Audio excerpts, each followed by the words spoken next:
ஊட்டியில் ஷூட்டிங் நடந்துகிட்ருக்கு அன்பேவா. அப்போது கதவை போய் நான் திறந்தா எம்ஜிஆர் காஃபி வச்சு நின்றுட்டுருக்காரு. குட் மார்னிங் முதலாளி, உங்களுக்கு தான் காஃபி கொண்டு வந்தேன். என்ன தலைவரே, நீங்கள் என்ன நம்மளை போய் முதலாளிக்கு எதிராளி சொல்லிட்டு இருக்கீங்க, நீங்கள் தான் தலைவர். இன்றைக்கி ஒரு நாள் மட்டும் நான் தொண்டனாக இருக்கிறேன்னே, நீங்கள் எனக்கு சம்பளம் கொடுக்குற முதலாளி தானே, பரவாயில்ல நான் காஃபி கொண்டு வந்து கொடுக்குறேன், கொடுங்க அப்படிலாம் கொடுப்பாராம்.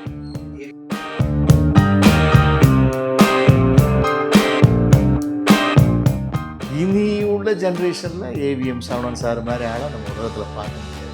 இதனுடைய அவர் தான் அந்த காம்பவுண்ட் கடைசி மனிதன் கூட சொல்லலாம்.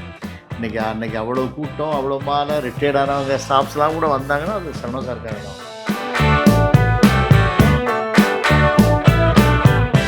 இத்தனைக்கு கொடைலாம் பிடிச்சிருக்காரு சரவணன் சாருக்காக. ரஜினி சார் கொடைலாம் பிடிச்சிட்டு சொல்லுங்கள் முதலாளி, அப்புறம் என்ன முதலாளி அப்படின்னு கேட்டதாகட்டும். சார் டோட்டலாகவே ரொம்ப எளிமையானவர் தானே. ஓகே, சரவணன் சார் டப்புன்னு ஸ்டூடியோக்குள்ளே படுப்பார். இது சும்மா சாதாரணமாக ஒரு துண்டு விரிச்சிட்டு டக்குன்னு பிள்ளையார் கோயில்கிட்ட படுத்துக்குவார். தரையில் படுப்பார், புல் தரையில் படுப்பார், கோயிலில் படுப்பார், மண்டபத்தில். வேறு மாதிரியான ஒரு மனோநிலை.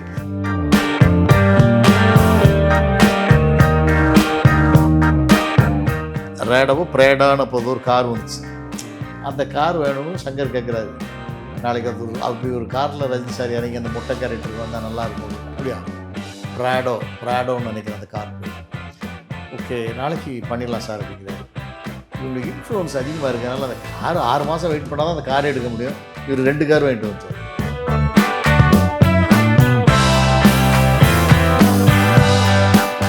பாரதி ராஜா ஒரு சிஸ்டமாக டைட்டில் போட்டுட்டு இருந்தார். பாரதி ராஜாவின் மண்வாசம், பாரதி ராஜாவின் முதல் மரியாதை, பாரதி ராஜாவின் அலைகள் உருது. இங்கே ஏவிஎம்னு தான் பண்ணி ஆகும். நீங்கள் ஏவிஎம் சிஸ்டம்னா ஏவிஎம்மின் புரட்டுக்காலம், ஏவிஎம்மின் நல்லவனுக்கு, ஏவிஎம்மின் சகலகலாவலும், இப்படி ஒரு பேர் கொஞ்சம் பிரச்சனை வந்துச்சு. அப்போ இவங்க சொல்லிட்டாங்க,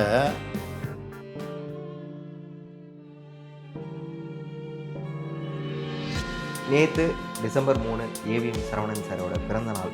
இன்னைக்கு டிசம்பர் 4 அவருடைய மறைந்த நாள். அது ரொம்ப ரேர். அது மாதிரி ஒரு பெரிய மகான்கள் சித்தர்களுக்கு தான் அந்த பிறந்த தேதியும் இறந்த தேதியும் ஒன்றாக இருக்கும்.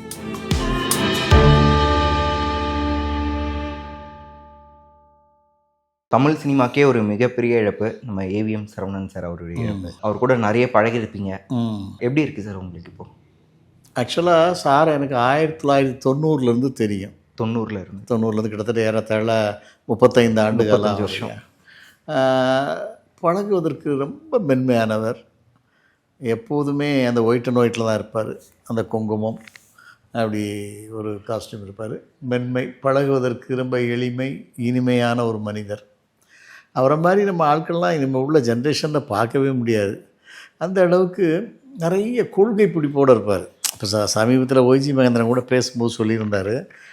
அண்ணன் என்ன சொன்னார்னா, அந்த மாதிரி ஏவிஎம் சரவணன் பேசுனதை மொத்தமாக போட்டிங்கன்னா ஒரு 100 பக்கம் கூட வராது, 40-50 பக்கம் தான் வரும் அப்படின்னாரு. யார்ட்டையும் அதிகமாக பேச மாட்டார். கதை விவாதங்கள் ஒவ்வொன்றுலையும் அந்த இதில் கான்சன்ட்ரேட் பண்ணுவார். 1990 அவங்க ஒரு 95 வரைக்கும் படமே எடுக்காமல் இருந்தாங்க. 5 வருஷம் 90 ஏவிஎம் படம் பண்ணாமல் இருந்தாங்க. அப்போ நானும் என்னோடய நண்பர் ஆல்பர்ட் தேட்டர் மாரியப்பன், அவருக்கும் சரவணன் சார் ரொம்ப க்ளோஸு. நாங்கள் 2 பேரும் போய் சாரை போய் பார்த்து, சார் என்ன சார் ஒரு ஏவிஎம் ப்ரொடக்ஷனில் என்ன சார் படமே எடுக்காமல் இருக்கீங்க, நீங்களாம் எடுக்கலாம் சார், உங்களுக்குன்னு ஒரு வியாபாரம் இருக்குது, உங்களுக்குன்னு ஒரு ப்ரொடக்ஷன் இருக்குது, ஆள் இருக்காங்க, பண்ணுங்க சார் சொன்னோம். இல்லை இப்போ சினிமாவே சரியில்லையே. நான் இல்லை சார், சரியாக பண்ணிங்கன்னா சரியாக இருக்குது சார்னோம். அதுக்கு பிறகு யாருக்கெல்லாம் மார்க்கெட்டுன்னு கேட்டால் நாங்கள் பிரபுதேவா அப்போ நல்லா இருந்துச்சு, அப்புறம் பிரபுதேவா நல்லா இருக்குது சார் அப்படின்னு சொல்லி அப்படி ஆரம்பித்து அப்படி மெதுவாக அவங்க ராஜீவ் மேனன் வரைக்கும் வந்தாங்க. அப்புறம் ராஜீவ் மேனன் வந்ததும் ராஜீவ் மேனனுக்கு கஜோல் நல்ல ஃப்ரெண்டு, காஜல் ஹிந்தி. உடனே காஜோல் வச்சு பிரபுதேவா காம்பினேட் பண்ணி நாசர் கிஷன்லாம் வச்சு ஒரு பிரம்மாண்டமான ஒரு படம் பண்ணாங்க. நல்ல வியாபாரம் ஆச்சு. படமும் கொஞ்சம் கிளாஸ் சென்டரில் நல்லா போச்சு. மின்சாரக்கணம். அந்த படத்தை பற்றி கூட என்னையும் மாரியப்பன் சாரையும் ஆல்பர்ட் தேட்டர் மேனேஜரையும் அவருடைய முயற்சி திருவினையாக்குங்கிற வாழ்க்கை வரலாறு எங்கள் 2 பேர் பேரையும் எழுதியிருக்கிறார். இவர்கள் சொல்லித்தான் நான் மறுபடியும் படம் எடுக்க ஆரம்பித்தோம், அப்படிப்பட்ட ஒரு நண்பர்கள் அப்படின்னு அவர் சொல்லியிருப்பார். ஒரு நல்ல ஹேபிட்ஸ், ஒரு ரோல் மாடல் அவர். கிட்டத்தட்ட யார்கிட்டையுமே அவரை பார்த்தா நமக்கு ஒரு இன்ஸ்பிரேஷன் வரும். பட் அவரை மாதிரிலாம் நம்ம வாழவே முடியாது. அவர் வாழ்க்கையில் சொல்ல போனீங்கன்னா இது வரைக்கும் ஒரு கெட்ட வார்த்தை கூட அவர் பேசுனது கிடையாது, சாகிறது வரைக்கும். 10 வயசுலேருந்து நான் சொல்கிறேன். அவருடைய அனுபவங்களை என்கிட்ட பகிர்ந்ததால் சொல்கிறேன். ஒரு வாட்டி அவர் 5th ஸ்டாண்டர்டு படிச்சுட்டு இருக்காரு. வயசு ஒரு 15 வயசு 14 வயசு தானே இருக்கும். 10 வயசு 5 ஆப்பிள்லேருந்து 12, 13 இருக்கும். 12, 13 வயசு இருக்கும். அப்போது அவருடைய பக்கத்தில் இருந்த பையன் மெட்ராஸ் பாஷையில் இவர் ஒரு வார்த்தை சொல்லி திட்டான். ஒரு வார்த்தை, ஆத்தான்னு ஒரு வார்த்தைன்னு வச்சுக்கோங்களேன்.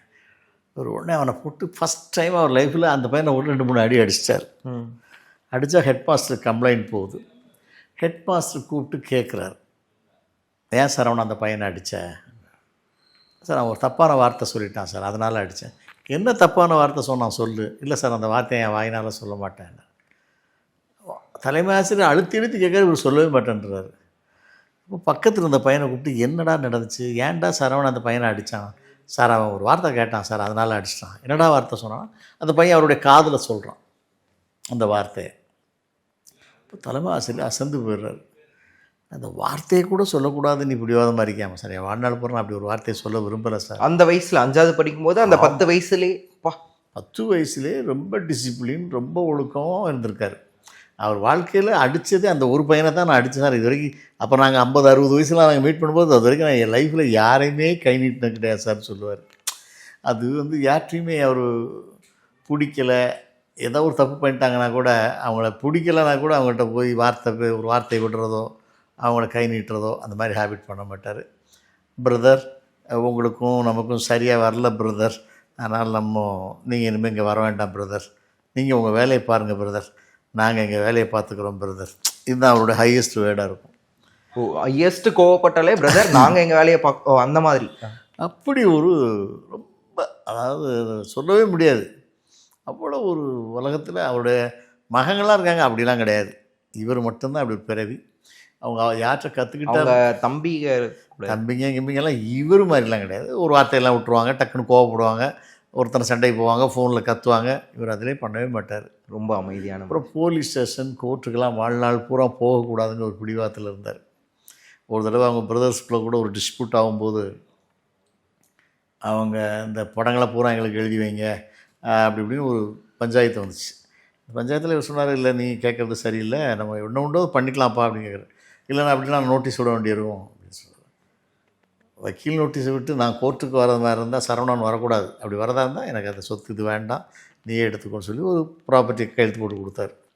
கோர்ட்டுக்கு வரக்கூடாதுன்றதுக்காக ஒரு ப்ராப்பர்ட்டி டிஸ்ட்ரிபியூட்டே வரக்கூடாது, உனக்கு அது வேணுமா வச்சுக்கோ அப்படின்னு சொல்லி அதுவும் கிட்டத்தட்ட ஒரு கோடிக்கணக்கான மதிப்பு, கோடிக்கணக்கான சொத்தை கோர்ட்டுக்கு போகக்கூடாதுன்ற காரணத்துக்காகவே நீங்களே வச்சுக்கோன்னு கொடுத்துட்டாரு.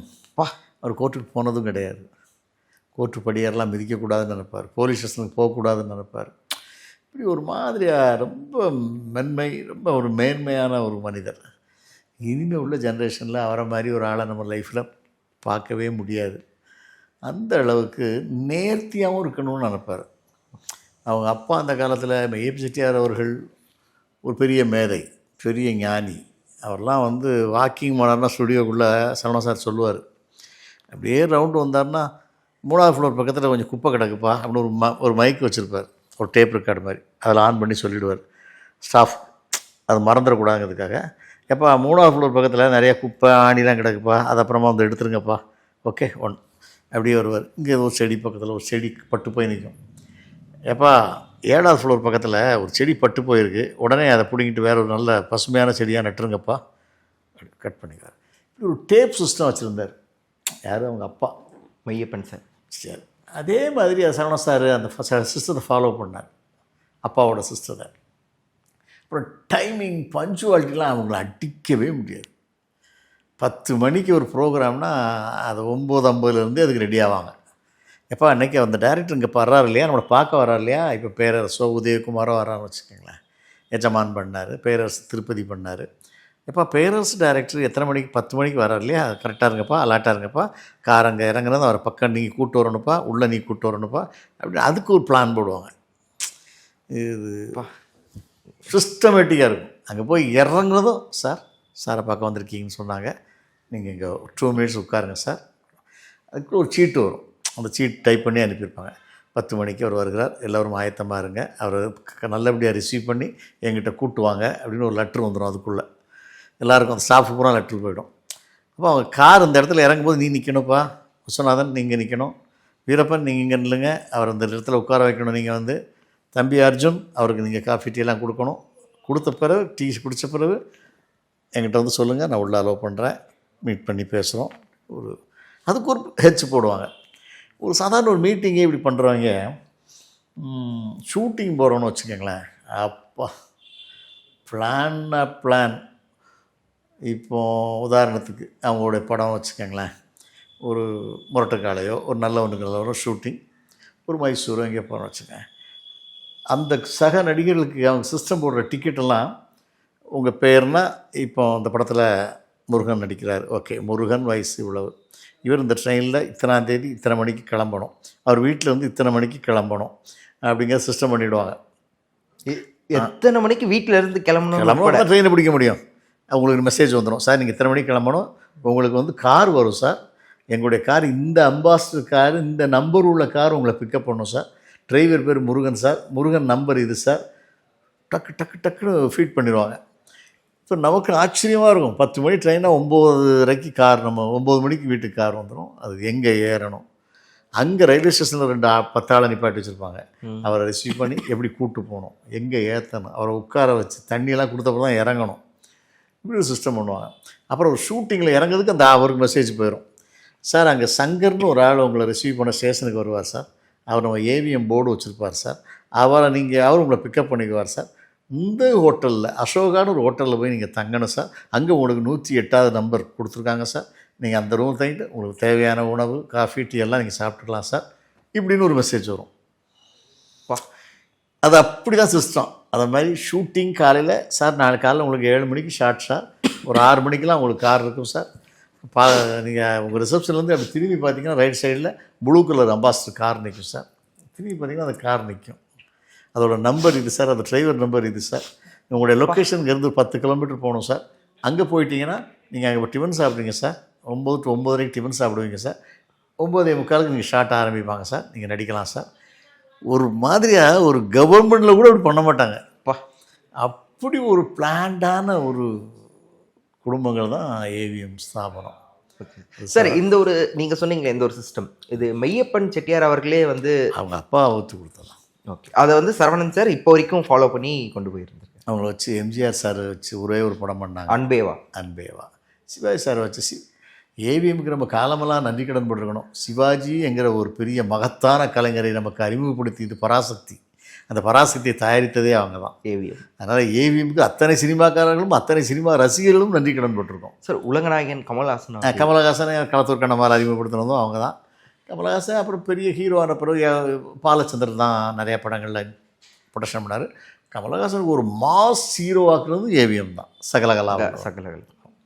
இப்போ இந்த மாதிரி இந்த படங்களெல்லாம் அவர் ஆரம்ப காலத்தில் எம்ஜிஆர் வச்சு பண்ணும்போது கூட அன்பேவா பண்ண போகிறாங்க. அவங்க அப்பாவுக்கு வந்து எம்ஜிஆர் சாரை வச்சு பண்ணுறதுக்கு ஒரு பயம் மேபி செட்டியாருக்கு, ஏன்னா அவர் ரொம்ப சிஸ்டமேட்டிக் ஆள். எம்ஜிஆர் சார் அப்போ என்னென்னு பார்த்தீங்கன்னா எங்கள் தலைவருக்கு வந்து கூட்டம் நிறையா வருவாங்க அவர் பார்க்கறதுக்கு, அதனால் அவர் ஷூட்டிங் கொஞ்சம் முன்னப்பின்னு வருவார், 9:30 வருவார், 10 வருவார், அப்படி லிட்டில் லேட் ஆகும். பட் சிஸ்டங்கிறது பயங்கர சிஸ்டம் ஆச்சுங்க ஏவிஎம்மு, 9:30 கார் போய்டும், எப்படி இதுன்னா ஒரு பயம் இருக்குது. அப்போ அவர் சொன்னார், எப்பா இல்லைப்பா, அப்போ சரவணன் சார், பாலு சார், முருகன், குமரன் இவங்கெல்லாம் சேர்ந்து, அப்பா எம்ஜிஆர் வச்சு நம்ம ஒரு படம் பண்ணுவோம்ப்பாண்ணா, எப்பா அது நமக்கு சரியாக வருமாப்பா, நம்ம பிளான்லாம் வேறு மாதிரியே, அவர் பிளான் வேறு மாதிரி இருக்குமாப்பா, இல்லைப்பா நாங்கள் பார்த்துக்குறோம். ஆமாம், ஆனால் ஏவிஎம் சரவணன் சார் தான் மெய்யப்பன் சார் கிட்ட வந்து ரொம்ப கம்பல் பண்ணி கம்ப்ரமைஸ் பண்ணி பண்ண படம் தான் எம்ஜிஆர் அன்பேவா. அப்போ சொல்கிறாரு, இல்லைப்பா நாங்கள் பார்த்துக்குறோம், சரிப்பா நான் தலையிட மாட்டேன்ப்பா, நீங்கள் தான் பொறுப்பு, அவர் தலைவரை கூட்டியாந்து நீங்கள் நடிக்க வச்சு அவரை அனுப்பிச்சி வச்சு நீங்கள் பார்த்துக்கணும், நான் எந்த இதுக்கும் வரமாட்டேன்ப்பா, நான் கதையை பார்ப்பேன், அந்த ரஷ் பார்ப்பேன், நல்லா இருந்தால் நல்லா இருக்குன்னு சொல்லுவேன், ஏதாவது இருந்தால் நான் உங்கள்கிட்ட சொல்கிறேன் நீங்கள் பண்ணிக்கோங்க அப்படிங்கிற மாதிரி அவர் அப்படி பேசுவார். எம்ஜிஆர் சார் தலைவரும் மேய்ச்சிட்டாரை பார்க்க மாட்டார், அதிகமாக பேசவும் மாட்டார், இவங்க போதும் இல்லை, இவங்க தான் அவங்க அடுத்த வாரிசு தானே, இவங்க தானே அந்த ஜென்ரேஷன் அப்படின்ட்டு இவங்களே ஃபாலோ பண்ணுவார். அது மாதிரி அன்பேவா படம் பெரிய வெற்றி படமாக அமைந்தது. அதில் கூட தலைவர் கூட அந்த ராஜாவின் பார்வை ராணியின் பக்கம் கூட அவுட்டோரில் போய் பண்ணலாமேன்னு சொன்னார். ஏவிஎம் செட்டியார் தான் இல்லை ரொம்ப ரிச்சாக பண்ணணும், ஒரு சாங்ஸ் அப்படி லட்டு மாதிரி வரணும், அது செலவு எவ்வளோ நாள் பரவாயில்லப்பா பண்ணிக்கலாம்ப்பா அப்படின்னு ஏசி திருலோச்சந்திட்ட சொல்லி. ஏசி திருலோச்சந்தர் சாரும் ஒரு பெரிய ஆஃபீஸர் மாதிரி இருப்பார், ஒரு ஐடி ஆஃபீஸர், ஒரு பெரிய ஐஏஎஸ் ஆஃபீஸர் மாதிரி தான் இருப்பார். இங்கிலீஷ்லேயே தான் பேசுவார். அவர் டைரக்ஷன் அப்படி தான் பண்ணுவார். ரொம்ப டிக்னிஃபைடாக இருக்கும். மற்ற லோக்கலாலாம் இருக்காது. அதனால் அவங்க ஏவிஎம்க்கு அவர் ரொம்ப சிங்க் ஆகிட்டார். எல்லா படங்களும் நிறையா படங்கள் ஏவிஎம்க்காக ஏசி திருலோச்சந்தர் தான் பண்ணார். அப்போது சரவண சார் ஒரு தடவை என்கிட்ட குறிப்பிட்டு பேசும்போது சொன்னார், நானும் ஆல்பர்ட் மாரி பற்றியும் சொல்கிறாரு, சார் ஒரு நாள் எனக்கு ரூமு பெல் அடிச்சுது, ஊட்டியில் ஷூட்டிங் நடந்துகிட்ருக்கு அன்பேவா. அப்போது கதவை போய் நான் திறந்தா எம்ஜிஆர் காஃபி வச்சு நின்றுட்டுருக்காரு. குட் மார்னிங் முதலாளி, உங்களுக்கு தான் காஃபி கொண்டு வந்தேன். என்ன தலைவரை நீங்கள் என்ன நம்மளை போய் முதலாளிக்கு முதலாளி சொல்லிட்டுருக்கீங்க, நீங்கள் தான் தலைவர். இன்றைக்கி ஒரு நாள் மட்டும் நான் தொண்டனாக இருக்கிறேன்னே, நீங்கள் எனக்கு சம்பளம் கொடுக்குற முதலாளி தானே, பரவாயில்ல நான் காஃபி கொண்டு வந்து கொடுக்குறேன், குடிங்க அப்படிலாம் கொடுப்பாராம். ஏவிஎம் சரவணன் சாருக்கு எம்ஜிஆர், சரவணன் சாருக்கு எம்ஜிஆர். இது எவ்வளோ பெரிய மேட்ரு அது. அவர் சொல்லிட்டு சிரிப்பார். அவர் ஜாலியாக தான் பண்ணுவார். பட் இருந்தாலும் அதை எம்ஜிஆர் வந்து முதலாளிகள்னு சொல்லுவார் அவங்கள. இந்த சரவணன் மேலே சரவணனுடைய சின்சியாரிட்டி, அவங்க அப்பாட்ட கற்றுக்கிட்ட அந்த ஒபீடியன்ட்டு, அந்த ஒரு பிளான் பண்ணி ஷூட்டிங்கை எம்ஜிஆரையே அசுத்துற அளவுக்கு இவங்க ஷூட்டிங் பிளான் பண்ணுவாங்க. சாதாரண ஆட்களையே ஒரு டிவி சீரியல் நடிக்கிறவங்கள கூட இவங்க சிஸ்டமேட்டிக்காக தான் பண்ணுவாங்க. உங்களை இந்த கார் பிக்கப் பண்ணும், இந்த இடத்துக்கு போவீங்க, இந்த 1 hour இருப்பீங்க, இந்த ஹோட்டலில் சாப்பிட்றீங்க, உங்களுக்கு இன்னென்ன டிஃபன் இந்த ஹோட்டலில் இருக்கும், நீங்கள் எதை வேணாலும் சாப்பிட்டு கொள்ளலாம், சகல மேட்ரும் வரும். அது ஒன்றுமே கிளியர்னா அப்படி ஒரு ப்ரோக்ராம் யாருமே போட முடியாது உலகத்தில். அப்படி போடுவாங்க. எம்ஜிஆர்னா எப்படி பண்ணுவாங்க, சார் இந்த ஸ்டார் ஹோட்டல், நீங்கள் இத்தனாம் தேதி இங்கே வருவீங்க, இந்த ஃப்ளைட்டில் நீங்கள் ஏறுறீங்க சார், அந்த ஃப்ளைட் நம்பர் இது சார், அந்த கேப்டன் பேரை கூட சொல்லிவிடுவாங்க. அப்படி ஒரு பிளான் ப்ரோக்ராம் வகுத்து கொடுக்குறது தான் ஏவிஎம். அப்போது அன்பேவா படம் பண்ணுறாங்க. அன்பேவா பெரிய ஹிட்டு, ஒரு சில்வர் ஜூப்ளி படமாக அமைஞ்சது. அதுக்கப்புறம் எம்ஜிஆரும் பண்ணல, அவங்களும் பண்ணல. அப்புறம் ஒரு படம் உயர்ந்த மனிதன் ஒரு படம் பண்ணாங்க தலைவர் வச்சு, சிவாஜி சாரை வச்சு. சரியான படம் அது. ஒரு வங்காள மொழி படத்துலேருந்து ரீமேக் பண்ண படம். இன்றைக்கி உயர்ந்த மனிதன் பார்த்திங்கன்னா படு ஃபாஸ்ட்டாக போகும், அப்படிங்கிற ஜெட்டு ஸ்பீடில் போகும் படம். அது மாதிரி ஒரு மேக்கிங் ஸ்டைலிஷான ஒரு படம் உயர்ந்த மனிதன். அந்த படமும் ஏவிஎம் சரவணன் சார் அவங்களோட ஆள் தலையெடுத்த பிறகு எடுக்கப்பட்ட படம் தான். இப்படி அவரை பற்றி நம்ம சொல்லிகிட்டே போகலாம். அப்படி ஒரு மென்மை, அப்படி ஒரு தன்மை, அவ்வளோ ஒரு அடக்கம், அந்த ஒரு பழகும் ஸ்டைலு, அந்த ஒரு மரியாதை, கை கட்டிகிட்டு தான் இருப்பார். சொல்லுங்கள் பிரதர். அப்புறம் பிரதர் என்ன ரொம்ப மேன்மையா? ஆமாம், கை கட்டினதான் தான். அவர் ஒயிட் ட்ரெஸ் போட்டதுக்கே காரணம் என்னென்னு கேட்டிங்கன்னா, இந்த ட்ரெஸ்ஸு எப்படி வெள்ளையாக இருக்குதோ அதே மாதிரி நம்மளுடைய மனசும் அப்படி வச்சுக்கணும். இதில் பொய் ஏமாத்துறது, சவுண்டு கொடுக்குறதோ, கத்துறது எதுவுமே இருக்கக்கூடாது. பியூரிட்டியாக வாழணும்னு ஆசைப்பட்ட ஒரு மனிதன் தான் ஏவிஎம் சரவணன் சார். ஓகே. அவருடைய ஒய்ஃபுக்கு அவ்வளோ மரியாதை கொடுப்பார். அந்த அம்மாவுக்கு, லக்ஷ்மி அம்மா பேர். லக்ஷ்மி காஃபி சாப்பிட்றீங்களா, அந்த காஃபி சாப்பிடுங்களேன். ரெஸ்பெக்டாக தான் பேசுவார். வா போ அது மாதிரிலாம் கூட பேச மாட்டார். நீங்கள் காஃபி சாப்பிட்டுட்டு எனக்கு கொடுங்க, ஒன்றும் அவசரம் இல்லை, மெதுவாக பண்ணுங்கள். அவ்வளவு மென்மையாக இருக்கும். அது மாதிரி அவங்களுக்கு நல்ல மரியாதையும் கொடுப்பார். எந்த விஷயமா இருந்தாலும் சாப்பாடுலாம் அதெல்லாம் கூட அவருடைய முயற்சி திருவினையாக்குங்கிற புஸ்தகத்தில் எழுதியிருக்கார். அதாவது நான் இதை மாதிரி எழுதுறது காரணம் நீங்களும் இதே மாதிரி நடக்கணும். அவங்க வந்து கஷ்டப்பட்டு சமைக்கிறாங்க, அது நல்லா இருக்குன்னு சொன்னால் உங்களுக்கு என்ன பிரச்சனை. ஆனால் நான் லக்ஷ்மி காலையில் டிஃபன் பண்ணது ரொம்ப சாஃப்டாக இருந்துச்சு, ரொம்ப நல்லா இருந்துச்சு, அது உன் கை பக்குவமும் கூட தான். இந்த அளவுக்கு பூஸ்ட் பண்ணி தான் பேசுவார். இனி உள்ள ஜென்ரேஷனில் ஏவிஎம் சரவணன் சார் மாதிரி ஆளை நம்ம உலகத்தில் பார்க்க முடியாது. இதோடைய அவர் தான் அந்த காம்பவுண்டின் கடைசி மனிதன் கூட சொல்லலாம். அன்றைக்கி அவ்வளோ கூட்டம், அவ்வளோ மாலை, ரிட்டையர்டானவங்க ஸ்டாஃப்ஸ்லாம் கூட வந்தாங்கன்னா அது சரவணன் சாருக்காக தான் வந்தாங்க.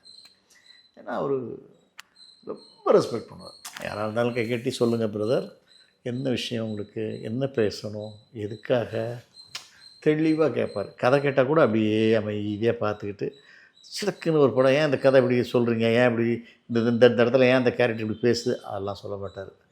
அப்படிங்களா, சொல்கிறேன் பிரதர், ஃபுல்லாக கதையை கேட்டால் கூட சொல்கிறேன் பிரதர் அப்படின்னு இவர் என்னென்ன கருத்து சொல்லுதோ பூரா டைப் பண்ணி அனுப்பிச்சிடுவாங்க. இந்த இடம் எனக்கு கொஞ்சம் தொய்வாக தெரிகிறது, இந்த கதாபாத்திரம் கொஞ்சம் வாலண்டரியாக இருக்குது. ஓகே. ஒரு மனிதனை கூட அதை நேரில் சொன்னால் கூட ஹட் ஆகிடக்கூடாதுன்னு நினைப்பார். அப்படி ஒரு அற்புதமான மனிதர். ஓகே சார், எம்ஜிஆர் அவர்கள் பற்றி சொல்லியிருந்தீங்க. இன்னொரு விஷயமும் நாங்கள் கேள்விப்பட்டிருந்தோம். அதாவது எம்ஜிஆர் அவர்களுக்கு ரொம்ப பிடிச்ச ஒரு நபர் வந்து ஏவிஎம் சரவணன் சார். ஆமாம், சரவணன் சார் பிடிச்சதுனால தான் எம்ஜிஆர் ஆட்சிக்கு வந்து இவருக்கு மேயர் கொடுத்தாரு. அதுதான் கேட்க வந்தேன். மேயராக கொடுத்தாரு, அது பெரிய விஷயம். அப்போ சரவணன் சாருக்கு ஷாக்கு. சார் என்ன நீங்கள் கரெக்டான ஆள், நீங்கள் பொருத்தமான ஆள், பரிசுத்தமான ஆள், நீங்கள் மேயராக இருங்க அப்படின்னு சொன்னார். இவருக்கு மேயராக என்ன இப்போ பண்ணணும், என்ன மேட்ருன்னு கூட தெரியாது. அதுக்கப்புறம் அங்கே வந்து கற்றுக்கிட்டார் மேயர் பதவி. ஆமாம், அதெல்லாம் வந்து எம்ஜிஆரை விருப்பப்பட்டு கொடுத்தது, வாலண்டரியாக கொடுத்தது. இவர் கேட்கவும் மாட்டார், எதையும் செய்ய மாட்டார். அது மாதிரி ஒரு 100 days ஃபங்க்ஷன், முந்தானை முடிச்சு ஃபங்க்ஷன் அதெல்லாம் பண்ணுவாங்க இல்லையா, அந்த விழா 100ஆவது நாள் விழா, அதெல்லாம் கூட ரொம்ப சிஸ்டமாக இருக்கும். சிஎம்மாக இருக்கிறவங்கள, கலைஞர் சிஎம்மாக இருக்கார், அவரை கூப்பிட்டு தான் ஃபங்க்ஷன் பண்ணுறாங்கன்னா அவங்கள எப்படி ஆனர் பண்ணணும், எப்படி அவங்கள கன்டினியூ பண்ணணுங்கிறத மிரட்டுவாங்க. ப்ரீ பிளான்டாக அப்படி இல்லை பக்கா பிளான். சிஎம் ஆஃபீஸர் கூட அப்படி இருக்காது, இவங்க ஒரு புது சிஎம் ஆஃபீஸ் மாதிரி கிரியேட் பண்ணிடுவாங்க. ஓகே, அந்த மாதிரி அதெல்லாம் எல்லாராலையும் முடியாதுங்க. அது அவங்களுக்கு அப்படி ஒரு மனோநிலையில் வளர்ந்துட்டாங்க. அதான் நான் சொல்கிறேன்ல, ஒரு கெட்ட வார்த்தை கூட வாழ்க்கையில் பேசுனது கிடையாது சாகிறது வரைக்கும்.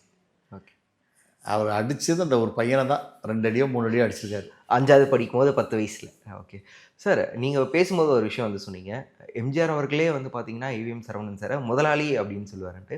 அதே மாதிரி தலைவர் சூப்பர் ஸ்டார் ரஜினிகாந்த் அவர்களுமே வந்து ஏவிஎம் சரவணன் சாரை முதலாளி அப்படின்னு தான் கூப்பிடுவாருன்னு கேள்விப்பட்டிருந்தோம். சரவணன் சார் மேலே ரஜினி சாருக்கு பெரிய மரியாதை. இத்தனைக்கு கொடைலாம் பிடிச்சிருக்காரு சரவணன் சாருக்காக. ரஜினி சார் கொடைலாம் பிடிச்சிட்டு சொல்லுங்க முதலாளி, அப்புறம் என்ன முதலாளி அப்படின்னு கேட்டதாகட்டும். சார் டோட்டலாகவே ரொம்ப எளிமையானவர் தானே. ஓகே, இப்போ சரவணன் சார் டப்புன்னு ஸ்டூடியோக்குள்ளே படுப்பார். ஐயோ சும்மா சாதாரணமாக ஒரு துண்டு விரிச்சிட்டு டக்குன்னு பிள்ளையார் கோயில்கிட்ட படுத்துக்குவார். தரையில் படுப்பார், புல் தரையில் படுப்பார், கோயிலில் படுப்பார், மண்டபத்தில். வேறு மாதிரியான ஒரு மனோநிலை, ரொம்ப எளிமை, யதார்த்தம். அது ஏவிஎம் மேலே பெரிய நம்பிக்கை. ஏவிஎம் சொன்னால் கரெக்டாக இருக்குன்னு சொல்லுவார். அப்புறம் ஏவிஎம் தான் அவருக்கும் கமர்ஷியலாக பெரிய நடிகராக்கிறது முரட்டுக்காலம் தான். முரட்டுக்காலம் வந்த அப்புறம் தான் ரஜினிகாந்தோடைய ஷேஃபே ரொம்ப மாறிச்சு. ஓ இவர் பெரிய மாஸ் ஹீரோங்கிற மாதிரி. சகலகலா வல்லவனுக்கும் ஏவிஎம் தான் காரணம், முரட்டுக்காலைக்கும். அப்புறம் நல்லவனுக்கு நல்லவன் வந்து ரஜினிகாந்த் சார் வந்து மிகப்பெரிய ஒரு சென்டிமெண்ட்டாக ஒரு ஆள் பண்ண முடியும்னு ப்ரூவ் பண்ணப்பட்ட படம் தான் அது. அது வரைக்கும் ஒரே தீ, அது இது, நான் தாயின் சபதம், நான் போட்ட சவால், அப்படி படமாக தான் நடிச்சிட்டு இருந்தார். அப்படி ஒரு சென்டிமெண்ட்டாக ஒரு படம் இறங்கப்புறம் அவருடைய லெவல் கொஞ்சம் இன்னும் மெஜஸ்டிக் லெவல் ஆயிடுச்சு. சார், இப்போ வரைக்கும் ரஜினிகாந்த் அவர்கள் எவ்வளோ படங்கள் பண்ணாலும் நம்ம சிவாஜியை பேசிகிட்டு இருக்கோம். பக்கா கமர்ஷியல் படம் வந்து ரஜினி சார் அதை நம்ம பார்த்தோன்னா அது சிவாஜி தான். ஸோ அதுவுமே பண்ணது வந்து ஏவிஎம். ஆமாம், அது பண்ணும்போதெல்லாம் கூட அவருடைய புதல்வர் குகன் சார்ட்ட ஒப்படைச்சார். எப்படி செட்டியார் வந்து இவங்ககிட்ட ஒப்படைச்சாரோ, ஒரு ஸ்டேஜுக்கு மேலே நமக்கு ரொம்ப ஸ்ட்ரெயினாக இருக்குப்பா, நீ பார்த்துக்கிறியாப்பா, நான் பார்த்துக்கிறேன்ப்பான்னு சொல்லி அவர் ரொம்ப ஆர்வமாக ஏஆர் ரஹ்மான், சங்கர்கிட்டலாம் பேசுனது எல்லாமே குகன் சார் தான். சரவணன் சார் பேச மாட்டார். அவங்களே எப்படி அன்பேவாவை இவர் டேக்கிள் பண்ணாரோ அதே மாதிரி சிவாஜி படத்தை குகன் சார் தான் டேக் பண்ணி அத்தனை பேரையும் ரெடி பண்ணி, அத்தனை பேரும் அப்பாவோடைய பிளான் இருந்துச்சு இல்லையா, அது அப்படியே ஃபாலோ, கற்றுக் கொடுத்த வித்தையை அப்படியே ஃபாலோ பண்ணி சிவாஜி ஒரு ஒரு ஒரு ரேடவோ பிரேடான போது ஒரு கார் வந்துச்சு. அந்த கார் வேணும்னு சங்கர் கேட்குறாரு. நாளைக்கு அது அப்படி ஒரு காரில் ரஜினி சார் இறங்கி அந்த முட்டை கேரக்டருக்கு வந்தால் நல்லாயிருக்கும் அப்படின்னு. அப்படியா, ப்ராடோன்னு நினைக்கிறேன் அந்த கார் பேர். ஓகே நாளைக்கு பண்ணிடலாம் சார் அப்படிங்கிறாரு. இவங்களுக்கு இன்ஃப்ளூயன்ஸ் அதிகமாக இருக்கிறதுனால அந்த கார் 6 மாதம் வெயிட் பண்ணால் தான் அந்த காரை எடுக்க முடியும். இவர் 2 கார் வாங்கிட்டு வந்துட்டார். பா, ஒரு நாள்லையா சார்? ஒரு நாள் ஷூட்டிங், ஒரே நாளில். நாளைக்கு ஷூட்டிங்னா இன்றைக்கி போய் அவ்வளோ இன்ஃப்ளூயன்ஸ். அங்கே இருந்த ஆளுகளெல்லாம் ஃபோனுன்னு பண்ண சொல்லி 2 கார் வேணும் எனக்கு.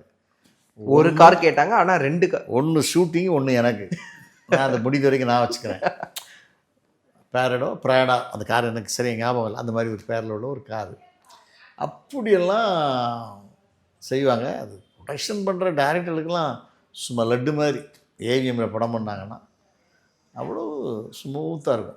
சார், ஏவிஎம் பற்றி நிறைய விஷயங்கள் கேள்விப்பட்டிருக்கோம். முக்கியமாக அவங்க வந்து ரொம்ப ஸ்ட்ரிக்டாக இருப்பாங்க. நீங்கள் சொன்ன மாதிரி ப்ரீ பிளான்டாக இருப்பாங்க, ஸ்ட்ரிக்டாக இருப்பாங்க. அதே மாதிரி வந்து ஜெமினிலாம் வந்து பார்த்தீங்கன்னா, ஜெமினி சரண் அவர்கள்கிட்ட கதைலாம் கேட்டு எல்லாம் ஓகே ஆனதுக்கப்புறம் கூட இந்த படத்தில் எமோஷன் கொஞ்சம் கம்மியாக இருக்குது அப்படின்னு சொன்னதுக்கப்புறம் தான் ஆச்சி மனோரமா அவங்களுடைய கேரக்டர் ஆட் பண்ணதாகவும் இன்னொரு விஷயமும் வந்து சொல்லியிருந்தாங்க. சம்சாரம் சாரத்துக்கா இல்லை சார், ஜெமினி படத்துக்கு சொல்கிறேன் சார். ஆச்சி மனோரமா அந்த கேரக்டர் ஒன்று ஆட் பண்ணியிருப்பாங்க. அது மட்டும் இல்லாமல் தென்னவன் ஒரு கேரக்டர் பண்ணியிருப்பாரு கை அப்படின்னு சொல்லிட்டு. அவர் வந்து முதல்ல விக்ரம் அவர்களை ஏமாத்திட்டு அந்த பக்கம் போகிற மாதிரி மட்டும்தான் ஸ்கிரிப்ட் இருந்தது. ஆனால் மறுபடியும் இந்த பக்கம் வர வைக்கிற மாதிரி ஒரு விஷயம் வந்து சரவணன் சார் சொன்னதா வந்து ஒரு தகவல் இருக்குது சார். நல்ல ஸ்டோரி நாலேஜ் உண்டு. அவங்க அப்பாவும் அப்படித்தான்.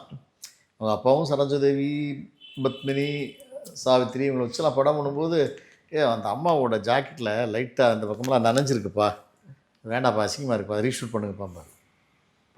ஒரு வேர்வையில் நனையும் இல்லையா, அதை கூட ஒரு மாதிரி டிஸ்டர்பாக இருக்குப்பா, பார்த்தா அசிங்கமாக இருக்குது, மாற்றுங்கப்பா, ஃப்ரெஷ்ஷாக நீட்டாக இருக்கணும்ப்பா படம். ஏவிஎம் படம்னா அப்படி படிச்சு கண்ணாடி மாதிரி இருக்கணும்ப்பா. அந்த மாதிரி சின்ன ஒரு கிழிஞ்ச ட்ரெஸ்ஸோ ஒரு கிழிஞ்சதோ போட்டக்கூடாதுப்பா அப்படின்னு ரொம்ப கரெக்டாக இருப்பார். அவரும் கமர்ஷியலில் திங்க் பண்ணிகிட்டே இருப்பார். இல்லைன்னாப்பா பாட்டு ஒரு மாசான ஒரு பாட்டு இல்லையாப்பா, தேட்டரில் விசில் அடிக்கிற மாதிரி பாட்டு இல்லையாப்பா, அது ஒன்று வைக்கணுமாப்பா அப்படிலாம் ஐடியா கொடுப்பார். அதே அப்பாட்ட கற்றுக்கிட்டதுனால சரவண சார் பண்ணும்போதும் அந்த கேரக்டர் ஏதோ ஒன்று படம் கம்மியாக இருக்க இது மனோரமா வச்சுக்கலாம் அப்படின்னு சொல்லி பார்த்தோம். சம்சாரம் படத்தில் கூட மனோரமா சேர்த்தது சரவண சார் தான். இந்த கேரக்டர் இருந்தால் நல்லாயிருக்கும், அதுதான் படத்தில் பார்த்தா கிளைமேக்ஸில் அதுதான் நிற்கும் சார். அதுவும் இல்லாமல் அந்த படம் பெரிய வெற்றி பெற்றதுக்கப்புறம் விசு சாரோட ஃபேமிலியே பிஸ்னஸ் கிளாஸில் வந்து ஃப்ளைட்டில் கூப்பிட்டு போயிருப்பாங்க அப்படின்ற மாதிரி ஒரு தகவல் இருக்கும். அது கூப்பிட்டு போகலாமே, தப்பு இல்லையே. இல்லை ஒரு 50 லட்ச ரூபாய்க்கு எடுத்த படம் அது வேறு ஒரு 5 கோடி ரூபா கலெக்ட் பண்ணிச்சு, தங்கத்தாமரை விருது பெற்று கொடுத்தது இந்தியா. அது அவார்டுக்காக தான் வந்து மொத்தமாக வந்து விசு சார் அவங்களுடைய ஃபேமிலியே வந்து பிஸ்னஸ் கிளாஸ் டிக்கெட் போட்டு இங்கேருந்து கூப்பிட்டு போனதாக தகவல். அதெல்லாம் செய்வாங்க. ஏன் ஒரு கமர்ஷியல் படம் கொடுத்த நல்லவனுக்கு நல்லவன், மனிதன், முரட்டுக்காளை, இப்படி போக்கிரி ராஜா, அத்தனை படங்களையும் டைரக்ட் பண்ண முத்துராமன் சாருக்கு ஏதாவது செய்யணும்னு நினச்சாங்க. அவருக்கு மாத சம்பளம், அதாவது இந்த படமே இல்லாத கூட எங்கிட்ட வாங்கிக்கோங்க, நீங்கள் எங்கேயும் போக வேண்டாம், உங்களுக்கு படம் இல்லையே நீங்கள் ஃபீல் பண்ண வேண்டாம் அப்படின்னு மாத சம்பளம் போட்டு கொடுத்துக்கிட்டு இருந்தாங்க கடைசி வரைக்கும். அப்புறம் அவருக்கு ஒரு ரூம் ஒதுக்கி கொடுத்தாங்க, கெஸ்ட் ஹவுஸ் மாதிரி, நீங்கள் எப்போ வேணாலும் இங்கே வந்து தங்கிக்கலாம். முத்துராமன் சாருக்கு, எஸ்பி முத்துராமன் சாருக்கு அவ்வளோ பெரிய உரிமையோ ஏவிஎம்மில் உண்டு. அது சின்ன வயசுலேருந்தே அவரும் ரொம்ப விசுவாசமாக இருப்பார். ஏவிஎம்னா தாய் வீடு மாதிரி தான். சரவண சார் இருக்கிறது வரைக்கும் அது நிச்சயமாக நடந்திருக்கும், நடந்துச்சு. இனிமேல் எப்படியோ தெரியாது. ஓகே. இல்லை சார், நான் அதுதான் கேட்கணும்னு நினச்சேன். இப்போ எவ்வளவோ கார்ப்பரேட் ஆஃபீஸ் வந்துருச்சு, எவ்வளோ ப்ரொடக்ஷன் ஹவுஸ் வந்துருச்சு, இருந்தாலும் ஒரு சத்தம் நமக்கு அது வந்து ப்ரூவ் பண்ணிவிடும், அது ஏவிஎம் ப்ரொடக்ஷன் சொல்லிட்டு. ஸோ அந்த ஒரு விண்டேஜ் ஸ்டைலில் ஒரு வரும் இல்லையா சார், ஏவிஎம் ப்ரொடக்ஷன், டேன் டேன் டேன் அந்த மியூசிக். ஸோ அப்படி அவ்வளோ படம் எல்லாத்துலையும் கான்சன்ட்ரேட் பண்ணுவாங்க சார். ஏவிஎம் பேனர் லோகோ அது எப்படி மியூசிக், இந்த மியூசிக் நல்லா இல்லைப்பான்னு அதுக்கு 10 வாட்டி மியூசிக் மாற்றுவாங்க. சுத்தத்தில் கரெக்ட் சார். அது வந்து பயங்கர சவுண்டெல்லாம் மியூசிக் போட்டாங்க. அப்புறம் அவங்க அப்பா இறந்த பிறகு அது ஒரு மாதிரியே ஸ்லோ அப்படி தான் சவுண்டு வரும். அவங்க அப்பாவுடைய இறந்ததுக்காக அந்த ஒரு லோவாக ஒரு வீணை மாதிரி ஒரு சோகமாக வச்சுப்பாங்க. அந்த மாதிரி அவங்க எல்லா விஷயத்தையும் கான்சன்ட்ரேட் பண்ணுவாங்க. ஒரு காஸ்டியூம் கான்சன்ட்ரேட் பண்ணுவாங்க, சீன்ஸில் உள்ள எவரி சீன் கான்சன்ட்ரேட் பண்ணுவாங்க, லொக்கேஷன் கான்சன்ட்ரேட் பண்ணுவாங்க. இது எப்படிப்பா எடுக்க போகிறீங்க, ஒரு வாட்டி பண்ணி காட்டுங்கப்பா அப்படின்னு டேரக்டரை பண்ணி காட்ட சொல்லுவாங்க. அது நாளைக்கு எப்படி வரணுங்கிறது இவங்களுக்கு எல்லாமே அது பதிவாக இருக்கணும், தெளிவாக இருக்கணும்னு நினைப்பாங்க. ஏவிஎம் ஷூட்டிங் சொதப்பாலாக இருந்துச்சு சார், ஆர்டிஸ்ட் வரல சார், ஷூட்டிங் நின்று போச்சு சார், இந்த மாதிரி ஒரு வார்த்தையே வரக்கூடாதுங்கிறதுல ரொம்ப கவனமாக இருப்பாங்க சார். அதே மாதிரி ஏவிஎம் ப்ரொடக்ஷன் எப்பயுமே வந்து ஸ்டார்ஸ் பின்னாடி போனதே இல்லை, ஸ்டார்ஸை உருவாக்குறதுல மட்டும்தான் குறிக்கோளாக இருந்ததா வந்து ஒரு தகவல் இருக்குது. கதையை நம்புவாங்க, கதை பேஸில் போவாங்க. ஒரு ஸ்டார் காஸ்ட் வச்சு தான் நிறையா ஜெயித்தாங்க. சரவண சார் தலையெடுத்த பிறகுலாம் ஸ்டார் காஸ்ட்டு தான். ரொம்ப ரேராக சம்சாரம் மின்சாரம் மாதிரி படங்கள். அவங்களுக்கு சின்ன படங்கள் ஆக்சுவலாக ராசி இல்லை. அவங்க எடுத்த சின்ன படங்கள் எத்தனையோ ஃப்ளாப் ஆயிருக்கு. அந்த டைரக்டர் ராசு தம்பியை வச்சு ஒரு படம் பண்ணாங்க, ஒரு படம் வேல்னு ஏதோ ஒரு வரும், வெற்றி வேலு ஏதோ ஒரு படம், அதெல்லாம் ஓடலை. அந்த மாதிரி குட்டி குட்டி படம் நிறைய அவங்களுக்கு ஃப்ளாப் ஆகிருக்கு. அதனால் அவங்க அதை ரொம்ப குட்டி படத்தை கான்சன்ட்ரேட் பண்ண மாட்டாங்க. ஸ்டார் காஸ்ட்டை வச்சு பண்ணிடலாம்ப்பா, எதுக்குப்பா ப்ராப்ளம் அப்படின்னு நினச்சி பெரிய ஸ்டார் தான் வச்சு பண்ணுவாங்க. இதை விட இன்னொரு ஹைலைட் பண்ணுவாங்க. இப்போ ஒரு விக்ரம் வச்சு படம் பண்ணுறானோ எங்களேன், ஜெமினி பண்ணுறாங்கன்னு எங்களேன், ப்ரீவியஸ் படத்தோட கலெக்ஷனை பூரா எடுப்பாங்க. விக்ரமுக்கு முன்னால் போன படம் என்ன படம், காசின்னு ஒரு படமா, சரி காசி எப்படி ஓடிச்சு, எந்த தேட்டரில் ஓடிச்சு, அது அத்தனை ரெக்கார்டையும் கொண்டு வருவாங்க. கோயம்புத்தூரில் இந்த தேட்டரில் ஏன் போகலை காசி, அது ஏதோ கொஞ்சம் கம்மி இருக்குதுருக்கு, கண்ணு தெரியாதனால போகலையா, எப்படி, இந்த ரிசர்ச் நடக்கும். இந்த ரிசர்ச்செல்லாம் முடிச்சு தான் விக்ரம் வச்சு படமே பண்ணுவாங்க. அப்புறம் இந்த ரிசர்ச் பண்ணிவிட்டு என்ன பண்ணுவாங்கன்னா எப்படி வியாபாரம் பண்ண முடியும்னு பார்ப்பாங்க. விக்ரம் வச்சு படம் எடுத்தால் ஒரு 5 கோடி ரூபாய்க்கு வியாபாரம் பண்ணிடலாமா? ஓகே, அப்போ நம்ம ஒரு 4 கோடி ரூபாய்க்கு தான் படம் எடுக்கணும் அப்படின்னு கட்டம் கட்டுவாங்க. இதை தாண்டக்கூடாது, இந்த வியாபாரத்தை நம்ம பண்ணணும். அதை பூரா ஃபஸ்ட்டு விசாரிப்பாங்க. விசாரித்து இப்படி பண்ணால் நம்ம 6 ரூபாய்க்கு இந்த படத்தை விற்கலாம், இல்லை 5 ரூபாய்க்கு விற்கலாம்னு தெரிஞ்சு படம் தான் ஆரம்பிப்பாங்க. அப்படி வியாபாரம் இல்லை சமீபத்தில், இல்லை யாருக்குமே வியாபாரம் இல்லாமல் போயிடுச்சு. ரஜினிகாந்த், கமல்ஹாசன் சம்பளங்கள் ஹெவியாக போயிடுச்சு. அதுக்கப்புறம் படம் பண்ண வேண்டாம் அப்படின்னு முடிவெடுத்தாங்க. வேண்டாம்ப்பா, தப்பாக இருக்குது எல்லாம் சினிமா, நம்ம போட்ட பிளான்லாம் நடக்காது. அது சிவாஜிலே கொஞ்சம் சரியாக நடக்கலை. சிவாஜி படத்துலேயே அவங்க போட்ட கட்டம் தாண்டிடுச்சு. சிவாஜிக்கு அப்புறம் படம் ப்ரொடக்ஷனை வேண்டாம்ப்பா அப்படின்ட்டாங்க. Okay sir. சார் அதே மாதிரி பாக்கியராஜ் அவர்களுடைய படம் எவ்வளோ நம்ம பேசினாலும் கண்டிப்பாக முந்தான முடிச்சு படத்தை பற்றி அவ்வளோ பேசும். ஸோ அது கொடுத்ததும் ஏவிஎம் ப்ரொடக்ஷன் தான். ஆனால் அவங்களே வந்து பாரதி ராஜா அவங்களுடைய படங்கள் வந்து கொஞ்சம் யோசிச்சதாகவும், ஏவிஎம்னா ரொம்ப ஸ்ட்ரிக்டாக இருப்பாங்க, அவங்க கூட நம்ம இப்படிலாம் ஒர்க் பண்ண முடியாது அப்படின்ற மாதிரி அந்த காலகட்டத்தில் இருந்த டேரக்டர்ஸ் ஃபீல் பண்ணதாகவும் சொல்கிறாங்க. அது உண்மையா சார்? பாரதி ராஜா ஒரு சிஸ்டமாக டைட்டில் போட்டுட்டு இருந்தார். பாரதி ராஜாவின் மண் வாசனை, பாரதி ராஜாவின் முதல் மரியாதை, பாரதி ராஜாவின் அலைகள் உதவி. இங்கே ஏவிஎம்னு தான் பண்ணி ஆகணும். ஓகே, எங்கள் ஏவிஎம் சிஸ்டம்னா ஏவிஎம்மின் முரட்டுக்காலை, ஏவிஎம்மின் நல்லவன் கல்லவன், ஏவிஎம்மின் சகலகலா வல்லவன், இப்படி இது ஒரு பேர் கொஞ்சம் பிரச்சனை வந்துச்சு. அப்போ இவங்க சொல்லிட்டாங்க, பாரதி ராஜாவின் போட்டுக்குங்க, புதுமை பெண்ணுக்கு பேரே புதுமை பெண் கிடையாது, ஏவிஎம்மின் புதுமை பெண் டைட்டில் ரிஜிஸ்டர் பண்ணது. ஓகே, ஏவிஎம் குடும்பத்தில் உள்ள ஒரு புதுமை பெண், அப்படி தான் போட்டாங்க. அந்த பேர் போடுறதுல கொஞ்சம் கவனமாக இருப்பாங்க. அந்த அந்த அதிகாரத்தை விட்டு கொடுக்கக்கூடாதுன்னு இருப்பாங்க. நம்ம கிட்டத்தட்ட 100 வருஷமாக போராடி கொண்டு வந்த பேர், அதை எப்படி விட்டுற முடியும்? அதனால் அப்பா காலத்திலேருந்து, டிஆர் மகாலிங்க ஸ்ரீவள்ளி காலத்திலேருந்து படம் எடுக்கிறாங்க, நாம் இருவர் காலத்திலேருந்து எடுத்துகிட்டு வர்றாங்க படம். அதனால் அந்த பேருக்கு வந்து பாரதிராஜாவோட பண்ணால் சரியாக வராதுன்னு ஒரு பயம் இருக்கும். அப்படி தான் வன்வாசன் அந்த இது புதுமை பெண் பண்ணும்போது அந்த பிரச்சனை வந்துச்சு. அதுக்காக என்ன பண்ணிட்டாங்கன்னா டைட்டிலையே மாற்றிட்டாங்க. புதுமை பெண் கிடையாது, ஏவிஎம்மின் புதுமை பெண் தான் படத்துக்கு டைட்டில். பாரதிராஜாவின் ஏவிஎம் புதுமை பெண். இப்போ நீ பாரதிராஜாவின் புதுமை பெண் போடக்கூடாது, பாரதிராஜாவின் வச்சுக்கோ. ஆனால் இந்த படத்தோட டைட்டில் வந்து ஏவிஎம்மின் புதுமை பெண். ஆனால் இவ்வளோ விமர்சனங்கள் இருந்தாலும் ஏவிஎம் பற்றி ஒரு விஷயம் சொல்லுவாங்க சார். அதாவது நம்ம கேட்குற சம்பளத்தை விட கம்மியாக பேசினாலும் கவர்மெண்ட் ஜாப்பை விட கரெக்டான சொன்ன டேட்டுக்கு சேலரி வந்துடும். ஆமாம், அப்படின்னு கேட்டிங்கன்னா ஒரு நடிகருக்கு ஒரு 5 லட்ச ரூபா சம்பளம்னா இவங்க 3.5 லட்சம் தான் பேசுவாங்க. அதை கரெக்டாக கொடுத்துருவோம் பிரதர், உங்களுக்கு வந்து 1ஆம் தேதி வீட்டுக்கு வந்துடும் பிரதர். அப்படி நீங்கள் வரலைன்னா நீங்கள் ஃபோனே பண்ண வேண்டாம், ஏவிஎம் உள்ள பாக்ஸில் வந்து நீங்கள் எடுத்துகிட்டு போகலாம்.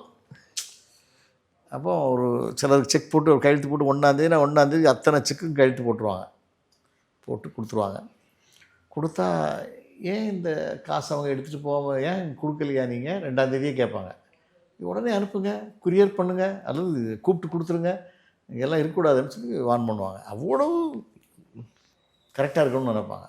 Okay sir. இப்போது இருக்க சினிமாவில் வந்து நிறைய பேர் சொல்கிறாங்க கணக்கு காட்டுறதுக்காக, பிளாக்கை ஒயிட் ஆக்கிறதுக்காக படங்கள் எடுக்கிறாங்கன்ட்டு. ஆனால் ஏவிஎம் பொறுத்த வரைக்கும் அவங்க பண்ண படங்கள், பண்ண செலவுகள் எல்லாமே பியூர் ஒயிட். அவங்க சம்பாரித்த காசை மட்டும்தான் இது வரைக்கும் செலவு பண்ணியிருக்காங்க. பியூர் ஒயிட்டில் நடந்தது தான் எல்லாமே. கணக்கில் கொஞ்சம் கரெக்டாக இருப்பாங்க. பேசிக்காக ஒரு செட்டியார் வகுப்பத்தை சேர்ந்தவங்க ஆற்றுல போட்டாலும் அளந்து போடு செட்டியார்னு சொல்லுவாங்க இல்லையா, அது மாதிரி அவங்க அதில் கொஞ்சம் பிளான்டாக இருப்பாங்க, கணக்காக இருப்பாங்க, கரெக்டாக இருப்பாங்க. அது அவங்க அப்பாவை பற்றி கூட சொல்லும்போது, அவங்க அப்பா வந்து ஹாஸ்பிட்டலில் வெரி சீரியஸாக இருக்கார், ஹாஸ்பிட்டலில் பெட்டில் படுத்திருக்காரு, உயிர் ஒரு 1/2 மணி நேரத்துலேயே 1 மணி நேரத்துலேயே போயிரும்னு டாக்டர் சொல்கிறாரு. சரவணா சார் கூட இருக்கார். அப்போ டக்குன்னு பாத்ரூம் செட்டியார் பார்க்காரு, லைட் எரியுது. சரவணா, பாத்ரூமில் லைட் எரியுது, ஆஃப் பண்ணுப்பா, யார் காசாக இருந்தாலும். மரண படுக்கையில் இருக்கும்போது அது அடுத்தவங்க காசாக இருந்தால் கூட அதை வேஸ்ட் பண்ணக்கூடாதுப்பா. அவருடைய லாஸ்ட் டைலாக்கு லைட் ஆஃப் பண்ணுப்பா. லைட் ஆஃப் பண்ணி இவரும் ஆஃப் ஆகிட்டார். சாகிறதுக்கு மேலே கூட அதில் ஒரு தெளிவாக, ஒரு சின்சியராக, அடுத்தவங்க காசாக இருந்தாலும் தான் காசு மாதிரி, அது என்ன ஆஸ்பத்திரினா எப்படி இருக்கலாமா, ஆஃப் பண்ணுப்பா. அப்படி அவ்வளோ நேர்மை, உண்மை, வாழ்க்கையில் ஒரு அச்சீவர்ஸ். ஓகே சார் நீங்கள் சொல்லியிருந்தீங்க ஏவிஎம் தொடர்ந்து படங்கள் பண்ணிட்டு இருந்தாங்க. 1990லேருந்து 95 வரைக்கும் படங்கள் பண்ணல. நாங்கலாம் போய் பேசினோம். மறுபடியும் மின்சார கனவு ஆரம்பித்தார். ஆரம்பிச்சாரு. ஸோ இப்பயும் அவங்களுடைய படங்கள் வர்றதில்ல. இன்னும் உங்களுக்கான அந்த பாண்டிங் இருக்கா? நீங்கள் போய் மறுபடியும் சொல்கிறதுக்கான வாய்ப்புகள் இருக்கா?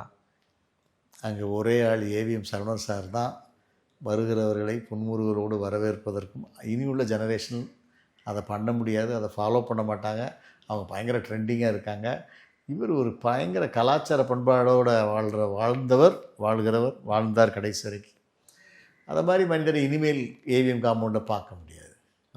சார் ஏவிஎம்மோட விழுச்சுன்னு சொல்ல முடியாது. ஏன்னா அவங்க எவ்வளோ சாதனைகள் பண்ணிட்டாங்க. ஆனால் அவங்களுடைய படங்கள் ஏவிஎம்மின் அப்படின்னு வர்றது கம்மியானது எதனாலன்னு நினைக்கிறீங்க? பேசும்போது கூட சொன்னீங்க கமல்ஹாசன் அவர்கள் ஆகட்டும், இல்லை ரஜினி அவர்கள் ஆகட்டும், அவங்களுடைய சம்பளம்லாம் எங்கேயோ போயிடுச்சுன்னு சொல்லிட்டு. அதுதான் முழுக்க முழுக்க உண்மையா இல்லை எப்படி சார்? 100% வேணாப்பா, சினிமா வேறு மாதிரி போயிடுச்சு, வேண்டாம், தப்பாயிடும்.